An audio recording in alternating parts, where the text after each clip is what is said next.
Now then, most of you will know that when I'm out and about I generally take the Crusader cook set with a homemade stove. That's a used one. I'll just knock them up in these little paste tins, aluminium tins, and inside there goes either sawdust or cotton string. There's cotton string in this one, and 3 tea lights melted into the cotton string or the sawdust, and they do me quite well. So I'll just put one in the bottom of that Crusader cook set there. But that's not why we're here today. We're not here to talk about them. I've talked about them in the past. I also use the Hexi burners, which are a stove and fuel block in a waxed paper container. They all come as one. It's got instructions on the outside. I don't know whether you can see those instructions on the outside, pictorial instructions of how to use it. But if we open it up, it's fairly straightforward. We've got a stove, and we've got this top plate which is for the Crusader mug, sits in there. And then if we open the stove up, we've got inside a box of hexamine blocks, and these are solid fuel tablets, and you just put one solid fuel tablet in the bottom of the stove and you ignite it with a match or a lighter. It's very, very difficult to get one of these going with a ferrocerium rod, so I'm not even going to try it in these conditions. So that's another stove that I use, and one that I used to use when I was in the military. Although I have to say that I remember using a stove before this one, which was, it will have been an Optimus pressured paraffin stove. Before I remember we used these, I remember we used something like the Optimus, something like the Optimus 8 or the Optimus 8R or something like that. But then we got these. They've got some disadvantages, these, and one of the disadvantages is that they give off toxic fumes, possibly a hydrogen cyanide and possibly formaldehyde, something like that anyway. So you've got to use these in a well ventilated area, but they do work very well. As the heck, they've got holes in the bottom of the burner though, and I've had one instance where I've used it in a hide, and the hide was up off the ground, and the base of the hide was a pallet, and the Hexi block got smaller and smaller, dropped through the hole, went through the bottom of the pallet floor, set the dried nettles on fire underneath the pallet, and I had to smash the hide floor through to put the fire out. Well, that's another story. Anyway, we'll get that going in a minute. So I'll put that there for now. But what we're talking about today, or the reason I'm here today, is I've just got the new model, and it's been used by the military for some time, but the Hexi burners have been phased out, and what the British military are using at the moment is these BCB burners, which is a similar looking burner. I just don't get it out of the packet.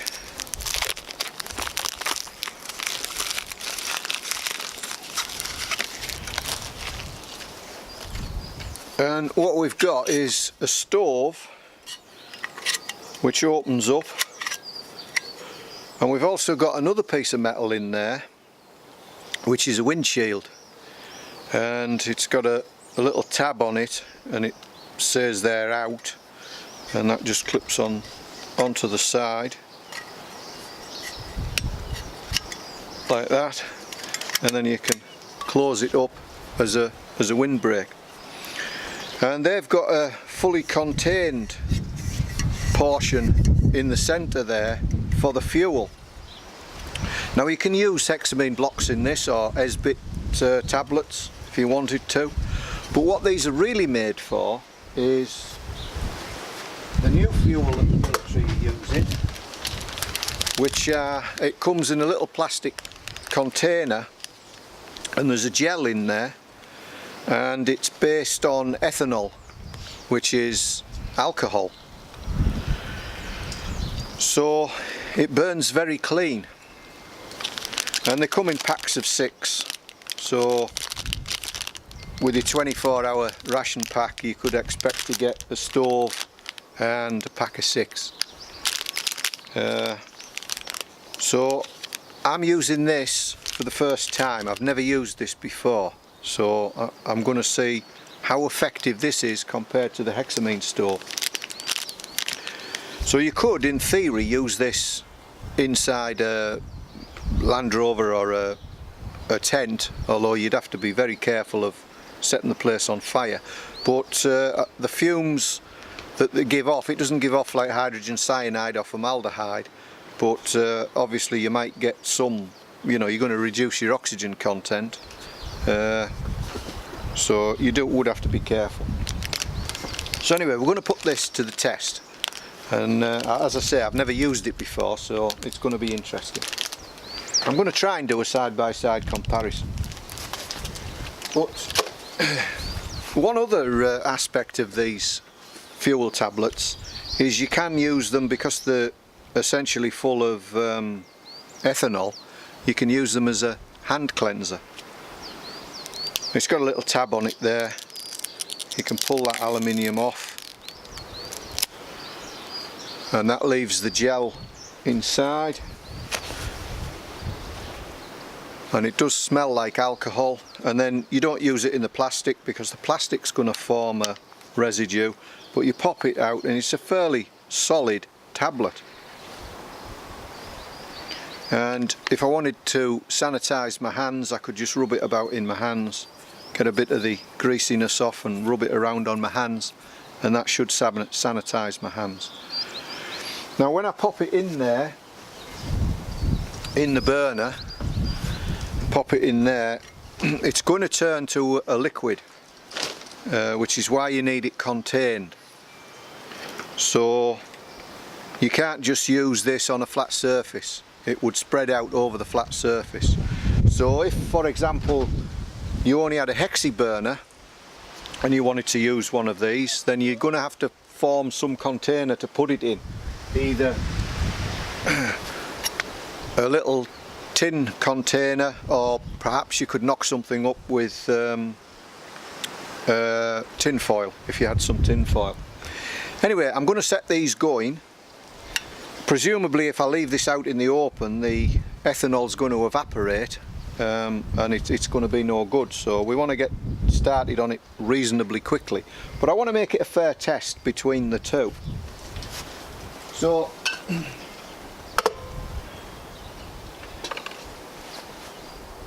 it is fairly windy, and so I have knocked up 2 windshields there. I don't know whether you can see them. Zoom in a bit, I think.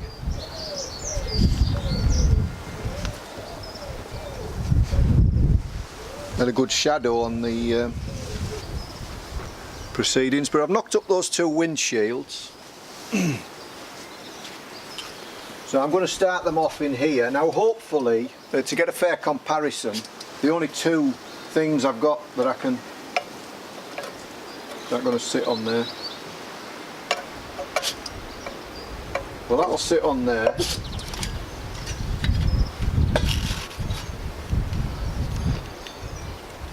We'll get 1 hexamine. These are waxed cartons that they're in.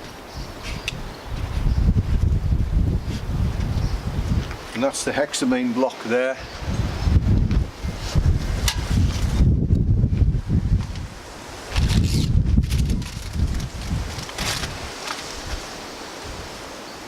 So we can tilt this in. It just see if we can get that to rest on there.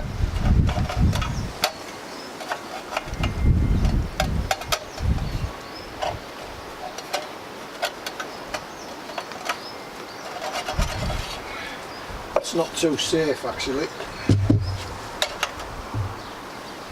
That might do. So I'm going to put a cupful of water in each pan, and we're just going to, it's not really a scientific test. I just really want to use this burner for the first time. So we've got a cup of water there, and that's about 3/4 full. It's up to there.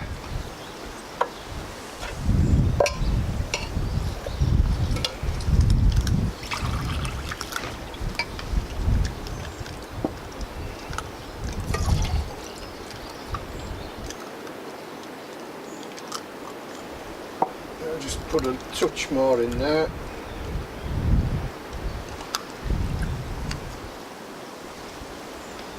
So they're both full up to there. 3/4 full. So put them back in the corner a bit.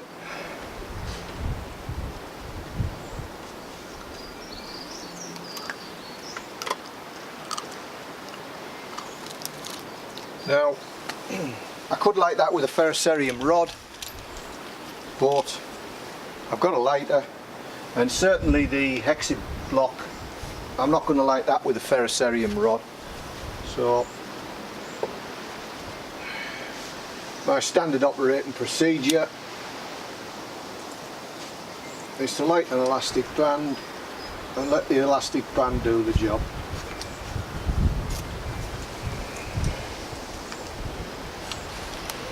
For this I'll just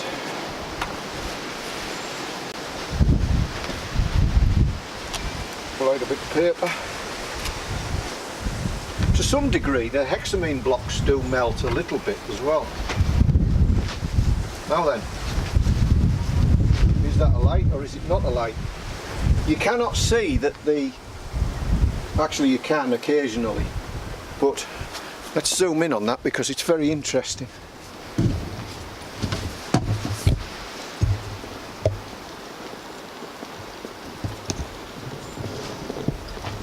You can see that FireDragon gel melting down. Out of there. You can see it melting down into the pan. Actually the Hexi block's gone out. Hexi block's gone out, so we're going to have to restart that. Hey, dear me. Okay, I'll put the water on this one. We'll restart the Hexi.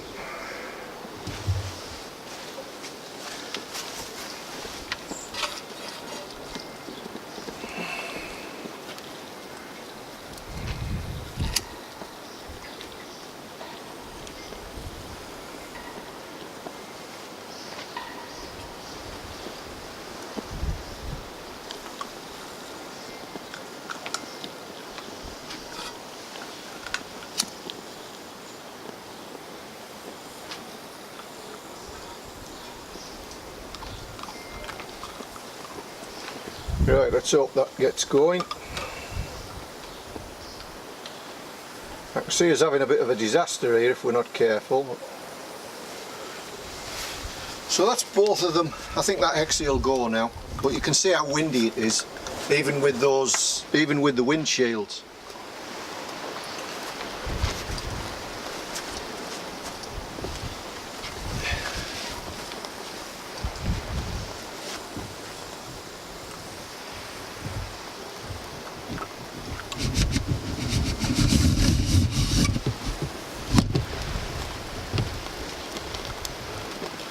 Right, so the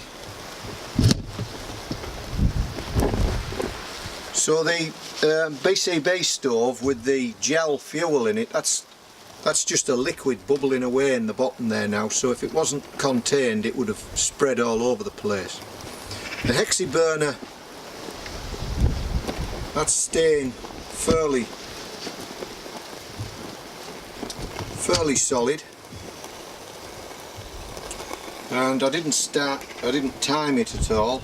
It's exactly 1/4 past now. So if we take the time from now, although the Hexi has been burning for about half a minute less than the BCB stove. So we'll just leave them. I'll go and get a glove because I'm going to need a glove to take those tins off.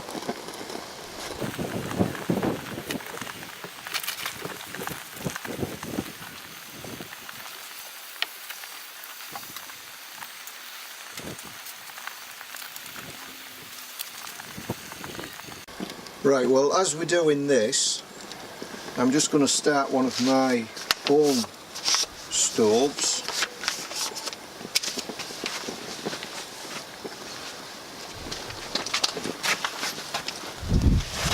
And we'll put a brew on. Now then,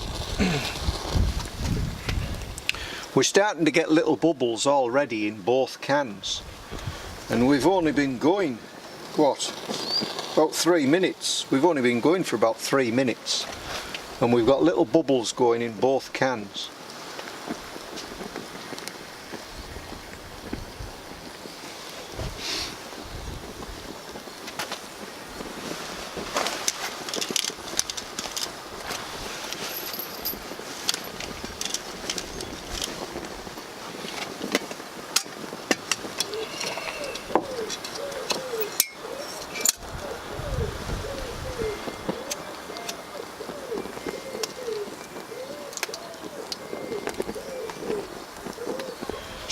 Just a useful tip. I've got another lighter. I pulled another lighter out of my pocket. And whether you can see it there, but I always carry the lighters with an elastic band to stop the valve from depressing. Because the last thing you want is your valve to depress in your pocket and take all the gas away. And the elastic band is handy, of course.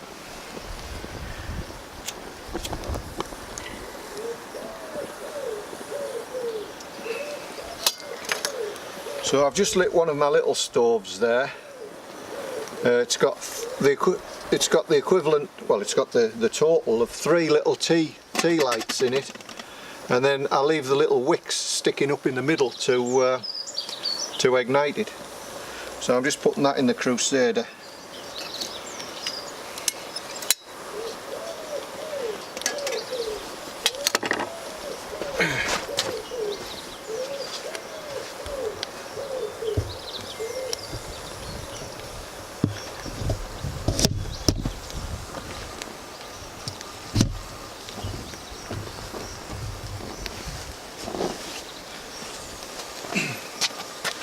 So those 3 little wicks have started it off, and there's no windshield around this, and I'm going to put a good cup of water in there. In fact, we might as well put the rest in. Put that on. Put the lid on, and we'll just leave that. So now let's go back to these 2 stoves. What's going on here? Oh, I see. We're getting a boil on the Hexi block, and that was started later than the other stove. So the Hexi block stove is boiling the water now. Well, it pretty much is a rolling boil, almost a rolling boil.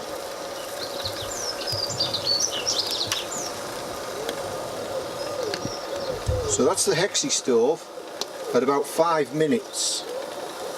So we're talking just over 5 minutes on the Hexi stove. And the other stove, it's running out of steam. Oh, look at that on the Hexi stove now. It's going to extinguish its own fire in a minute. So that's about 5 minutes. About 5 minutes. Although we only put in 1 cup of water.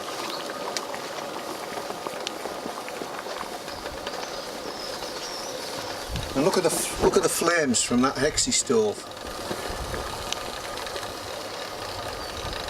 The gel stove, it's still going. There's not a lot of heat off it though. I think it's mostly burnt out. So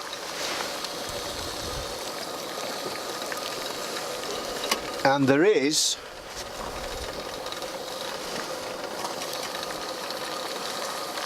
ow, the stove is hot, and there is I don't know whether you can see that, but there is a residue in the bottom, a white residue, and I would suggest that there's the Hexi burner burning away. I would suggest that that white residue is down to the fact that there must be something in that ethanol to form the gel, because ethanol, oh there's the Hexi block's burnt out now. Hexi block's burnt out. So we're at what, around 5, 6, 7 minutes. We're at 7 minutes now and the Hexi block's burnt out. But the gel pack have failed to actually boil the water.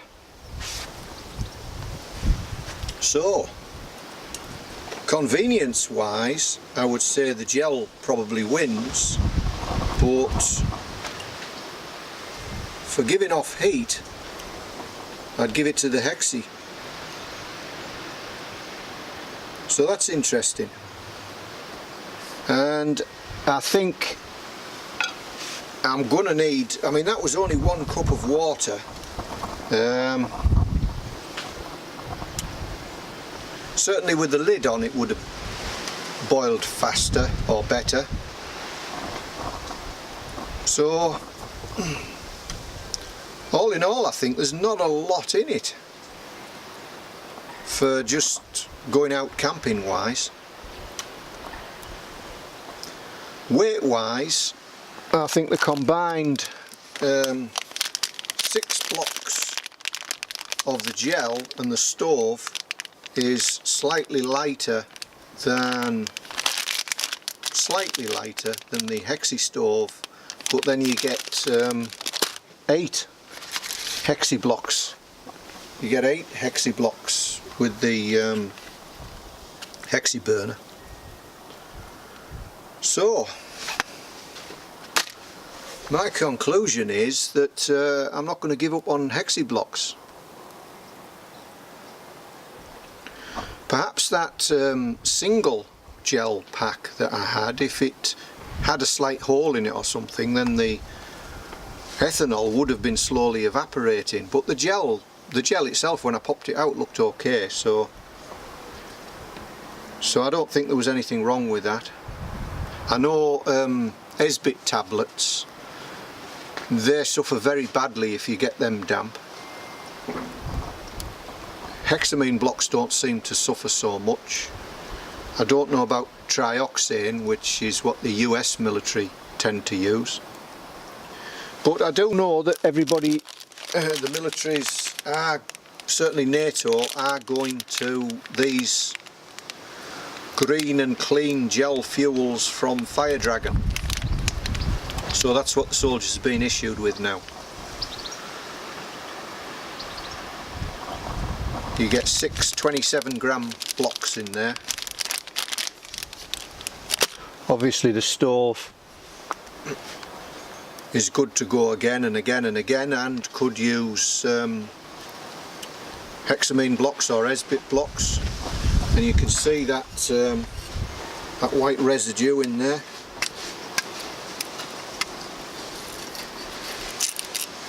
I suspect it's cornstarch. I suspect that's what it is. I could be wrong, but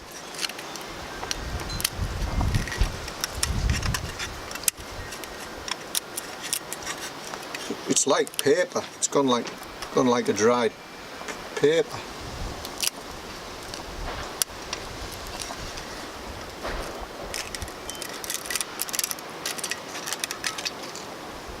That's it. So you do get a residue of sorts. Now it says it's non-toxic, so I should be able to eat that. So let's just test it out.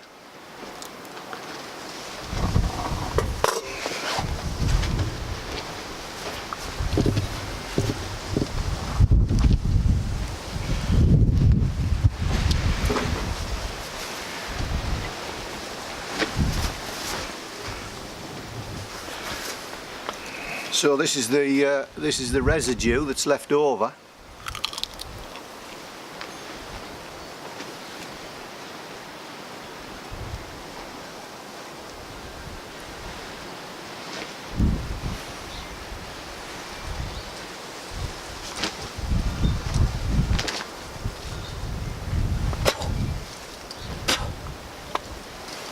Well, it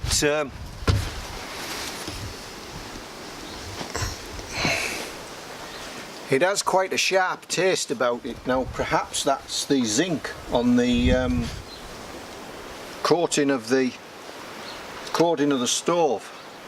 Perhaps that's what I'm tasting. But it has a very acidic taste about it.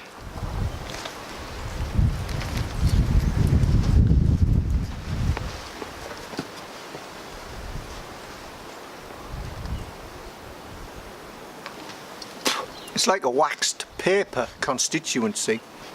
I've got a cut on my lip where the dog's tooth has gone through my lip, and it's making that sting. So it does say it's non-toxic though, so I should be alright. Perhaps from zinc poisoning. I've had that before. It's a bit like flu. So anyway, that's the two stoves. So what do I reckon?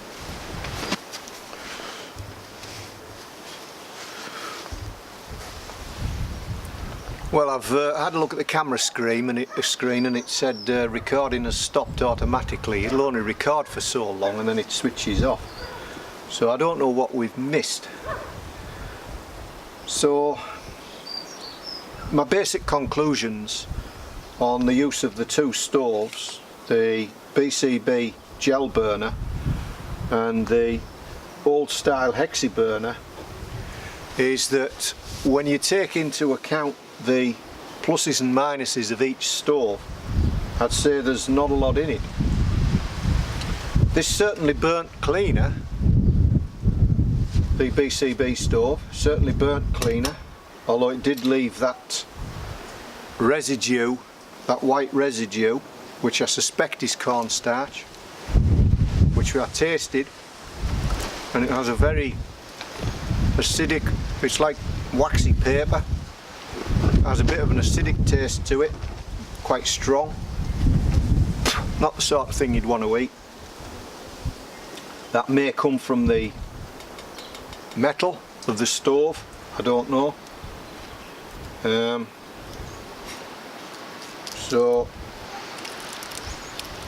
it certainly left the, let's have a look at the, it certainly left the can reasonably clean. The can was, this is the can off there, and it was left reasonably clean. The hexi burner can was not so clean, but not as bad as I thought it would be. If you blow a hexi burner out, you can sometimes get like a white dustiness coming off, and again that'll be toxic. So this is non-toxic, whereas the hexi burner is definitely toxic. You get six fuel blocks in a pack on the BCB. You get 8 in a pack on the hexi burner. The hexi burner is possibly marginally heavier, marginally.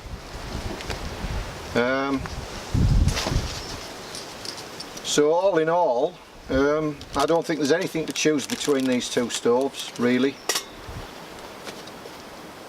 Just obviously a big plus with this one is that you could, at a push, use it indoors. You're not going to get toxic fumes.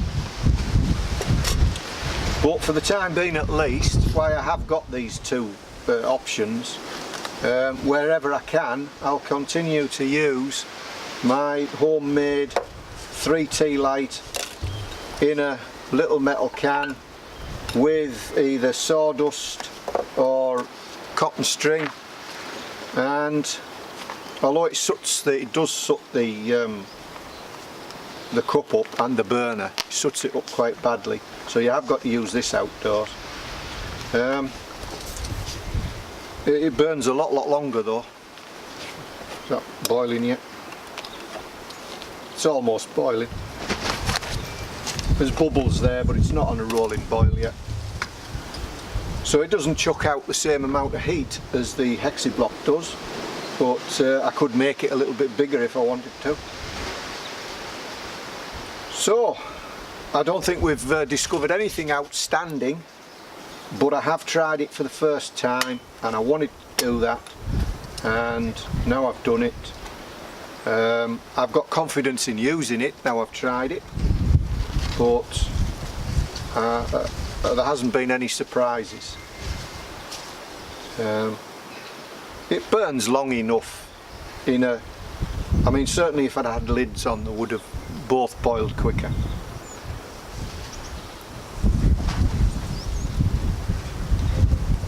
So that's it as tested. Although I built the windshield, it is a windy day, so we are getting quite a lot of buffeting wind, which will affect things, keep things cooler and blow the heat from the flame away and not concentrate the flame so much. So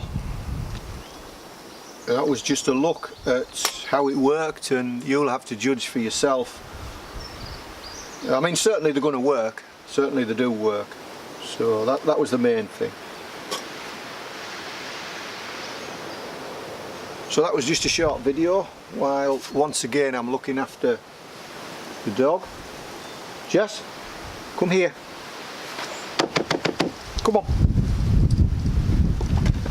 show them how you've grown, show them how you've grown. So she's getting bigger now, she's had a vaccination, she can get out and about. We can start wearing her claws down a bit so we don't get quite so cut up when she tries to handle you. And she's getting used to the tent. She's getting used to that. We've not camped out yet. That's for the future, that, isn't it? Eh? You're a little bit more confident. Go on then. Get down. Right, we'll leave it at that then, and I'll see you in a week or so.